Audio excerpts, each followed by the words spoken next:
This podcast is sponsored by Release Winery. Every wine tells a story. Each growing season, it's our goal to create an artisan Napa Valley wine of exceptional quality. Join us as the story of this ultra-limited wine continues. Learn more at releasewinery.com.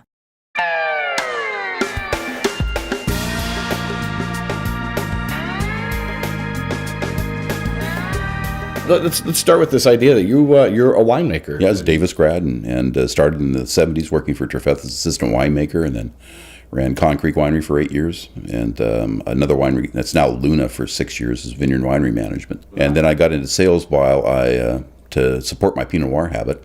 And so I made my own Pinot Noir for 7 years. And then you're talking about going and talk to the Franks. There was a fire at one of their warehouses that burned up all my inventory. Aye. And that's when they offered me to become general manager for the Amarum Cork. At that point, I had kids put through college, so that really was the end of my winemaking career. But I've done very well in sales. Sales has been good to me and to my family. And it's still peer-to-peer kind of conversations, And so I think that's fun. And that's one thing that's made me kind of unusual being in the sales side is I've been on both sides of the desk. I've been the recipient and the deliverer of the sales pitch, and so you know what a winemaker's really looking for. Sure. I mean, he has 25 things to do that day, and you're one of them. And it's amazing to me that are people that are in sales, or when I have junior salesmen talking to me, they're not sitting there waiting for you to make a pitch and rebunk it. You're in there to make a sale, get in, get out, and let them make their decisions. So I mean, it's amazing the way people think about winemakers as these gods, and they're guys just trying to make a good product. And there's many aspects to making that product, and buying closures or packaging supplies is just one of them. There's no classes at Davis about packaging supplies. You learn it on the job, and usually when you get to a certain stage, then you delegate it to an assistant winemaker or somebody like that to make sure everything gets there on time so that the bottling comes off.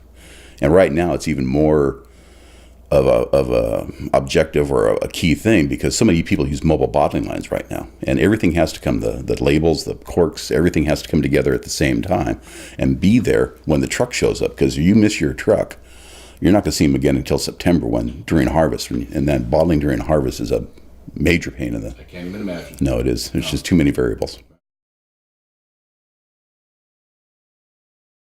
Parramon is what we'd call a craft boutique cork manufacturer.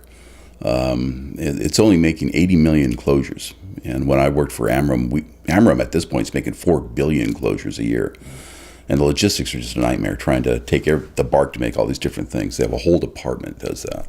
So at this point, I mean, it's a family-run operation. Francesc Parramon took over from his father and uncle in the 90s, and he decided at that point that, seeing all the alternative closures coming along, that the only place that he thought that the future lay for him and their product was to make high-end natural corks. And so he and his father are the ones that go out to all the various forests in Spain and buy the wood and bring it back.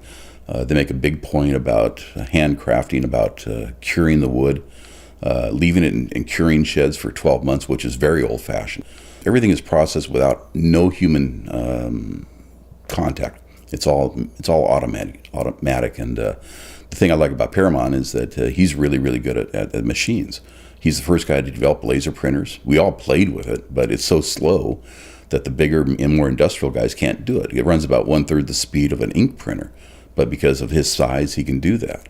And he's the first guy that generated, automatic cork punching, automatic laser sorting machines, rather than having women stand at these tables for hours on end sorting out bad corks. And so and he's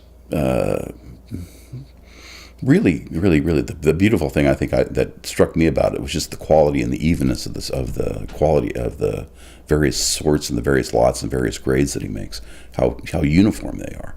So that's really kind of what he does. It's a niche market, and we're dealing with with high-end corks. And they've been in business since 1956 in Europe, and now they're just entering into the United States market and into South Africa. So they hired me to come on and introduce it to this market.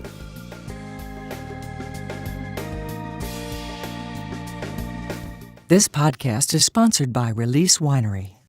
Every wine tells a story. Each growing season, it's our goal to create an artisan Napa Valley wine of exceptional quality.